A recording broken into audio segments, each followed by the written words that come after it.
ನಿನಗಾಗಿ ಭಾಗ 130. ವಿಕ್ರಮ್ ಡಾಕ್ಟರನ್ನು ತುಂಬ ಕ್ಲೋಸ್ ಆಗಿ ಮಾತನಾಡಿಸುತ್ತಿದ್ದ. ಬೇಸರವಾಯಿತು. ಸಾಮಾನ್ಯವಾಗಿ ವಿಕ್ರಮ್ ಯಾವುದೇ ಹುಡುಗಿಯರನ್ನು ಅಷ್ಟೊಂದು ಕ್ಲೋಸ್ ಆಗಿ ಮಾತನಾಡಿಸುವುದಿಲ್ಲ. ಮೊದಮೊದಲು ನನ್ನ ಮತ್ತು ಅವರ ಸಂಬಂಧದಲ್ಲಿ ಬಿರುಕು ಬರಲು ಇದೇ ಕಾರಣವಾಗಿತ್ತು. ಅವರು ಹುಡುಗಿಯರಿಂದ ಸ್ವಲ್ಪ ದೂರ. ಹೇಗೆ ಮಾತನಾಡಬೇಕು, ಹೇಗೆ ಮಾತನಾಡಬಾರದು ಅನ್ನುವ ಕಾಮನ್ ಸೆನ್ಸ್ ಕೂಡ ಇಲ್ಲ. ಆ ಡಾಕ್ಟರ್ ಕೂಡ ವಿಕ್ರಮ್ ಕೈಗೆ ತನ್ನ ಕೈಯನ್ನು ಕೊಟ್ಟು ಎಷ್ಟೋ ಜನ್ಮದ ಅನುಬಂಧ ನಮ್ಮದು ಅನ್ನುವಂತೆ ಆಡುತ್ತಿದ್ದಾನೆ. ನಾನು ಬಿಟ್ಟ ಕಣ್ಣು ಬಿಟ್ಟಂತೆ ಅವರಿಬ್ಬರನ್ನು ನೋಡುತ್ತಿದ್ದಾನೆ. ಇದ್ದಕ್ಕಿದ್ದಂತೆ ನನಗೆ ತಲೆ ತಿರುಗಲು ಶುರುವಾಯಿತು. ಇದಕ್ಕಿಂತ ಮೊದಲೇ ಹೋಗಿದ್ದ ಡಾಕ್ಟರ್ ಬಳಿ ಎಲ್ಲವನ್ನು ಇತ್ಯರ್ಥ ಮಾಡಿಕೊಂಡಿದ್ದರೆ ಚೆನ್ನಾಗಿರುತ್ತಿತ್ತು ಅಂತ ಈಗ ದುಃಖವಾಗುತ್ತಿದೆ. ಆದರೆ ನಾನು ರಿಯಾಕ್ಟ್ ಮಾಡಿದರೆ ವಿಕ್ರಮ್ ಇನ್ನೂ ನನ್ನಿಂದ ದೂರವಾಗುತ್ತಾನೆ. ನಾನು ಏನು ಮಾಡುವುದು ಅಂತ ಯೋಚಿಸುತ್ತಿದ್ದೇನೆ. ಡಾಕ್ಟರ್ ನೋಡಲು ತುಂಬ ಸುಂದರವಾಗಿದ್ದಾಳೆ, ನನಗಿಂತ ಹೆಚ್ಚಿಗೆ ಸುಂದರವಾಗಿದ್ದಾಳೆ ಅಂತ ನನಗೆ ಅನಿಸುತ್ತಿದೆ. ಈಗ ಈ ಸ್ಟ್ರೆಸ್ಸಿಂದ, ಇವರ ಮನೆಯವರು ಕೊಡುವ ಕಾಟದಿಂದ ನಾನು ಮೊದಲಿದ್ದ ಫ್ರೆಶ್ ಆಗಿ ಈಗ ಇಲ್ಲ. ನನ್ನ ಸ್ಕಿನ್ ಹಾಳಾಗುತ್ತಿದೆ ಅಂತ ಅಲ್ಲೇ ಇದ್ದ ಕನ್ನಡಿಯಲ್ಲಿ ತನ್ನ ಮುಖವನ್ನು ನೋಡುತ್ತಿದ್ದಾಳೆ. ಅವಳಿಗೆ ಆಗುತ್ತಿರುವ ದುಃಖವನ್ನು ಕಡಿಮೆ ಮಾಡಲು ಸಾಧ್ಯವಿಲ್ಲ. ವಿಕ್ರಮ್ ಸಂಪೂರ್ಣವಾಗಿ ದಮಯಂತಿಯನ್ನು ಮರೆತು ಆ ಡಾಕ್ಟರ್ ಜೊತೆ ತುಂಬ ಕ್ಲೋಸ್ ಆಗಿ ಇದ್ದಾನೆ. ಅವಳು ಅವನ ಚೈಲ್ಡ್ಹುಡ್ ಫ್ರೆಂಡ್ ಅಂತೆ. ಸ್ಕೂಲ್ ಮತ್ತು ಕಾಲೇಜಲ್ಲಿ ಇಬ್ಬರು ಒಟ್ಟಿಗೆ ಓದಿದ್ದು. ಚಿಕ್ಕಂದಿನಿಂದ ಗೊತ್ತಿದ್ದರೂ ಕೂಡ ಕಾಲೇಜಿನಲ್ಲಿ ಇಬ್ಬರು ಸ್ವಲ್ಪ ಜಾಸ್ತಿ ಕ್ಲೋಸ್ ಆಗಿದ್ದು.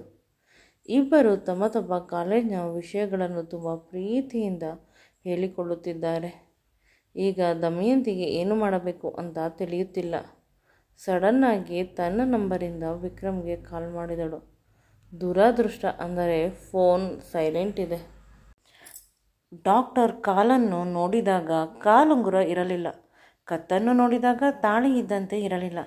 ಯಾವುದೋ ಫ್ಯಾನ್ಸಿ ಸರ ಹಾಕಿದ್ದರು. ಹಾಗಾದರೆ ಇವರಿಗೆ ಮದುವೆ ಆಗಿಲ್ಲ. ಬೇರೆ ಹುಡುಗನ ಜೊತೆ ಎಷ್ಟೊಂದು ಕ್ಲೋಸ್ ಆಗಿದ್ದಾರೆ. ಪ್ರತಿ ಡಾಕ್ಟರ್ ಈ ರೀತಿ ಆದರೆ ಹೆಣ್ಣು ಮಕ್ಕಳು ಲೇಡಿ ಡಾಕ್ಟರ್, ಅದರಲ್ಲೂ ಮದುವೆ ಆಗದ ಡಾಕ್ಟರ್ ಬಳಿ ಬರುವುದಿಲ್ಲ. ನಂತರ ಅವರಿಬ್ಬರ ಮಾತಿನಿಂದ ಇವಳಿಗೆ ಅರ್ಥವಾಗುತ್ತಿದೆ ಇವರಿಬ್ಬರ ಸ್ನೇಹ ತುಂಬ ವರ್ಷಗಳದ್ದು ಅಂತ. ಅವಳ ಮುಖ ನೋಡಿದರೆ ತಿಳಿಯದಂತೆ ಏಕೆ ಇವರು ಮದುವೆ ಆಗಿಲ್ಲ?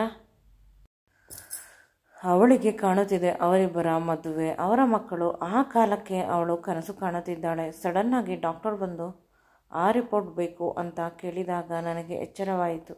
ಕಾಂತಿ ಹೊಳೆಯುತ್ತಿದೆ ನನ್ನ ಗಂಡನ ಮುಖದಲ್ಲಿ. ಅದು ನನ್ನನ್ನು ಚುಚ್ಚುತ್ತಿದೆ.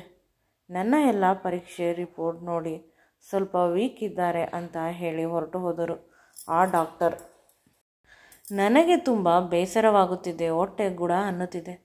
ನನ್ನ ಮಗುವಿಗೆ ಇನ್ನೂ ತೊಂದರೆ ಆಗುತ್ತದೆ ಎಲ್ಲಿ ನಾನು ಇದ್ದರೆ ಅಂತ ಅಂದುಕೊಂಡು ನಾನು ಅಲ್ಲಿಂದ ಎದ್ದು ಹೋದೆ. ನಾನು ಹೋಗಿದ್ದು ಅವರಿಬ್ಬರಿಗೆ ತಿಳಿಯದೇ ಇಲ್ಲ.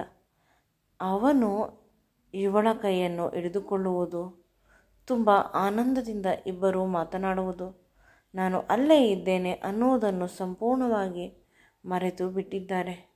ಇದೇ ಮೊದಲ ಬಾರಿ ಒಂದು ಹುಡುಗಿ ಇದ್ದಾಗ ವಿಕ್ರಮ್ ಸಂಪೂರ್ಣವಾಗಿ ನನ್ನನ್ನು ಮರೆತಿರುವುದು. ಅಂದರೆ ನನ್ನನ್ನು ಪ್ರೀತಿ ಮಾಡುತ್ತಿದ್ದಾರೆ ಅಲ್ಲವೇ ಅಂತ ನಾನು ಅಂದುಕೊಂಡಿದ್ದೆ. ನನಗಿಂತ ಹೆಚ್ಚಾಗಿ ಅವಳನ್ನು ಪ್ರೀತಿ ಮಾಡುತ್ತಿದ್ದಾರೆ. ಇವಳು ಹೋಗಿ ಅವನನ್ನು ಕರೆಯಬೇಕು ಅಂತ ಮನಸ್ಸು ಅಂದುಕೊಂಡರೂ ಕೂಡ ಅವಳಿಗೆ ಒಂದು ರೀತಿ ದುಃಖವಾಗುತ್ತಿತ್ತು. ನನ್ನ ದುಃಖವನ್ನು ನಾನೇ ಅನುಭವಿಸಬೇಕು ಅಂತ ಕಾರಿನಲ್ಲಿ ಕುಳಿತುಕೊಂಡಳು. ಅಳುತ್ತಿದ್ದಳು. ಅರ್ಧ ಗಂಟೆಯ ನಂತರ ವಿಕ್ರಮ್ ಬಂದ.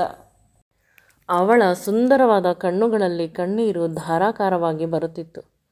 ಅದನ್ನು ನೋಡಿ ಅವನಿಗೆ ಶಾಕ್ ಆಯಿತು. ಏನಾಯಿತು ನನ್ನ ಮುದ್ದ ಬಂಗಾರಗೆ ಅಂತ ಅವಳ ಹತ್ತಿರ ಹೋದ. ಅವಳನ್ನು ತನ್ನ ಎದೆ ಮೇಲೆ ಮಲಗಿಸಿಕೊಳ್ಳಲು ಪ್ರಯತ್ನಿಸಿದ.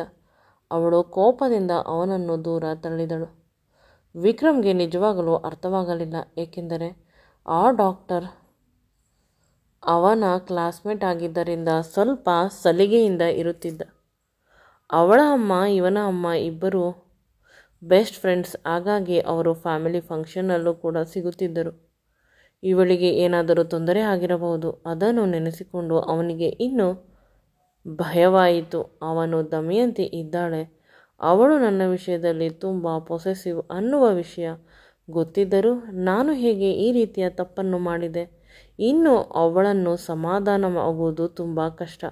ಎಲ್ಲಕ್ಕಿಂತ ಹೆಚ್ಚಾಗಿ ಅವಳು ಈಗ ಪ್ರೆಗ್ನೆಂಟ್. ಅಯ್ಯೋ ಅಂತ ಯೋಚಿಸಿದ. ನನಗೆ ನಿಮ್ಮ ಮುಖ ತೋರಿಸಬೇಡಿ, ಆದರೆ ಮನೆಯವರಿಗೂ ಕರೆದುಕೊಂಡು ಹೋಗಿ. ಇಲ್ಲವಾದರೆ ನಾನು ಇಲ್ಲೇ ಇಳಿದು ಆಟೋದಲ್ಲಿ ಹೋಗುತ್ತೇನೆ. ಎಲ್ಲಿಗೆ ಹೋಗುತ್ತೀಯಾ ಅಂತ ಅವನು ಕೇಳಿದಾಗ, ಇಷ್ಟವಾದ ಕಡೆ ಹೋಗುತ್ತೇನೆ, ನಿಮ್ಮ ಜೊತೆ ಅಂತೂ ಬರುವುದಿಲ್ಲ. ನಿಮಗೆ ಯಾರು ಇಷ್ಟ ಅವರನ್ನೇ ಮದುವೆಯಾಗಿ. ಅಷ್ಟೊಂದು ಸುಂದರವಾಗಿದ್ದಾಳೆ, ಏಕೆ ಅವಳನ್ನು ಮದುವೆ ಆಗಿಲ್ಲ ಅಂತ ತುಂಬ ನೇರವಾಗಿ ಕೇಳಿದಳು. ಈ ಮಾತನ್ನು ಇವಳೊಬ್ಬಳೇ ಅಲ್ಲ, ತುಂಬ ಜನ ಕೇಳುತ್ತಿದ್ದರು. ಅವರಿಬ್ಬರು ಫ್ರೆಂಡ್ಸ್ ಆಗಿದ್ದಾಗ ಅವಳನ್ನೇ ಮದುವೆಯಾಗಿ.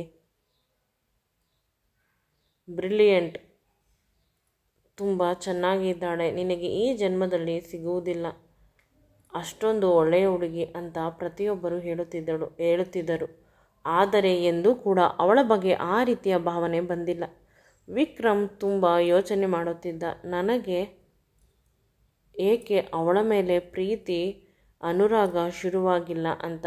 ನಂತರ ಮನಸ್ಸು ಅನಿಸಿತು, ಅವಳ ಮೇಲೆ ಶುರುವಾಗಿದ್ದರೆ ದಮಯಂತಿ ಸಿಗುತ್ತಿರಲಿಲ್ಲ. ಅದಕ್ಕೆ ಅಂತ ಹೇಳಿ ಅವಳ ಕೆನ್ನೆಗೆ ಮುತ್ತು ಕೊಟ್ಟ. ಇದಕ್ಕೇನು ಕಡಿಮೆ ಇಲ್ಲ, ಮಾಡುವುದು ಮಾಡಿಬಿಟ್ಟು ಇಲ್ಲಿ ಬಂದು ಸಮಾಧಾನ ಮಾಡುವುದು ಅಂತ ಪದೇ ಪದೇ ಇವಳು ಸಂಕಟ ಪಡುತ್ತಿದ್ದಾಳೆ.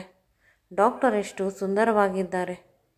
ಅವರು ಹಾಕಿದ್ದ ಸೀರೆ, ಹುಟ್ಟಿದ್ದ ಸ್ಟೈಲ್ ಎಲ್ಲವನ್ನು ನೋಡಿ ಇವಳು ಬೇಸರ ಮಾಡಿಕೊಂಡಳು. ನಾನು ಕೂಡ ಪ್ರತಿದಿನ ಅದೇ ರೀತಿ ರೆಡಿಯಾಗಬೇಕು, ಆಗ ವಿಕ್ರಮ್ಗೆ ಇನ್ನೂ ಇಷ್ಟವಾಗುತ್ತೇನೆ ಅಂತ ಯೋಚಿಸುತ್ತಿದ್ದಳು. ಸಡನ್ನಾಗಿ ವಿಕ್ರಮ್ ಕಡೆಯಿಂದ ಜೋರಾದ ಧ್ವನಿ ಕೇಳಿಸಿದ್ದು. ಅವಳು ಭಯದಿಂದ ಅವನ ಕಡೆ ನೋಡಿದಾಗ ಅವನ ಬೆರಳಿನಿಂದ ರಕ್ತ ಬರುತ್ತಿತ್ತು. ಅವನು ಅಳುತ್ತಿದ್ದ. ಇವಳಿಗೆ ಇನ್ನೂ ಗಾಬರಿಯಾಗಿ ವಿಕ್ರಮ್ ಅಂತ ಅವನ ಬೆರಳನ್ನು ತನ್ನ ಬಾಯಿಯಲ್ಲಿ ಇಟ್ಟುಕೊಂಡಳು ಅಷ್ಟೆ. ಅದು ರಕ್ತದ ರೀತಿ ಇರಲಿಲ್ಲ, ಟೊಮೊಟೊ ಕೆಚಪ್ ಅಂತ ಅನಿಸುತ್ತದೆ.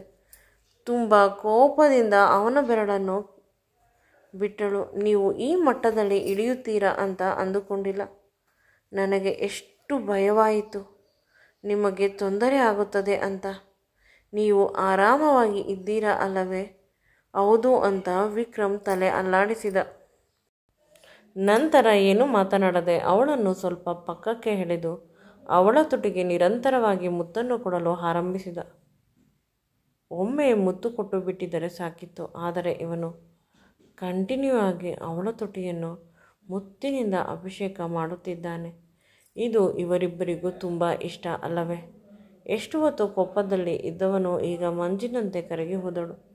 ಮುತ್ತು ಕೊಡಬೇಕಾದಾಗ ಇಬ್ಬರು ಪರಸ್ಪರ ನಗುತ್ತಾ ಒಬ್ಬರ ಮುಖವನ್ನು ಇನ್ನೊಬ್ಬರು ನೋಡಿಕೊಳ್ಳುತ್ತಿದ್ದಾರೆ.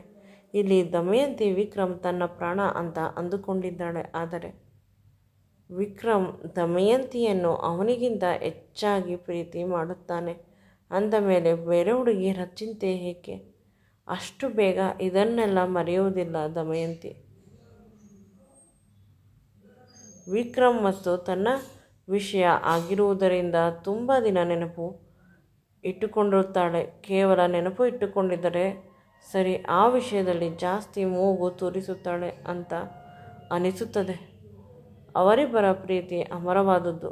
ಎಷ್ಟು ಅಂದರೆ ಇಬ್ಬರು ಪರಸ್ಪರ ಒಬ್ಬರಿಗಾಗಿ ಒಬ್ಬರು ಹುಟ್ಟಿರಬಹುದು.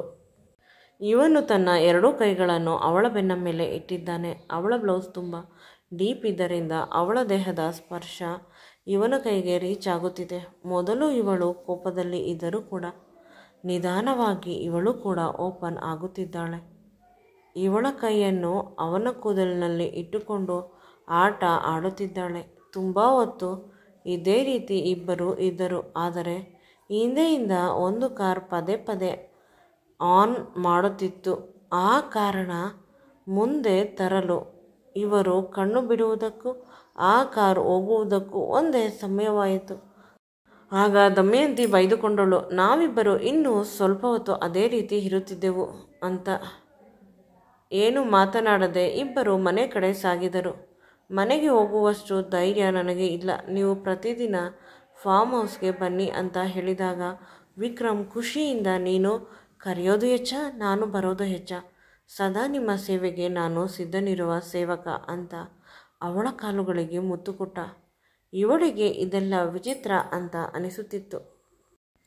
ವಿಕ್ರಮ್ಗೆ ಸಡನ್ನಾಗಿ ಅವಳ ಓಪನ್ ಆಗಿರುವ ಕೇಶರಾಶಿ ಕಾಣಿಸಿತು. ಅದರಲ್ಲಿ ತನ್ನ ಬೆರಳನ್ನು ಆಡಿಸುತ್ತಿದ್ದಾನೆ. ಇವಳು ಭಯದಿಂದಲೇ ಸರಿಯಾಗಿ ಡ್ರೈವಿಂಗ್ ಮಾಡಿ, ಈಗ ನಾವಿಬ್ಬರೇ ಇಲ್ಲ 3 ಜನ ಅಂದಾಗ ಅವನಿಗೆ ಮಗುವಿನ ವಿಷಯ ನೆನಪಾಗಿದ್ದು, ಇಷ್ಟು ಹೊತ್ತು ನಾವಿಬ್ಬರೇ ಅಂತ ಅಂದುಕೊಳ್ಳುತ್ತಿದ್ದ. ಸ್ವಲ್ಪ ಕಸಿಬಿಸಿ ಆಯಿತು. ನಾನು ಎಷ್ಟೊಂದು ಪ್ರೀತಿ ಮಾಡುತ್ತೇನೆ ಅವಳನ್ನು. ಮಗು ಬಂದರೆ ಅವಳು ತನ್ನ ಎಲ್ಲ ಪ್ರೀತಿಯನ್ನು ಮಗುವಿಗೆ ಕೊಟ್ಟು ಬಿಡುತ್ತಾಳೆ. ನನಗೆ ಸಮಯ ಕೊಡುವುದಿಲ್ಲವೇ? ಮತ್ತೆ ಅವಳನ್ನು ಹೇಗೆ ಮುದ್ದಾಡುವುದು? ಅದನ್ನು ಅವನಿಗೆ ನೆನೆಸಿಕೊಂಡು ಭಯವಾಗುತ್ತಿದೆ.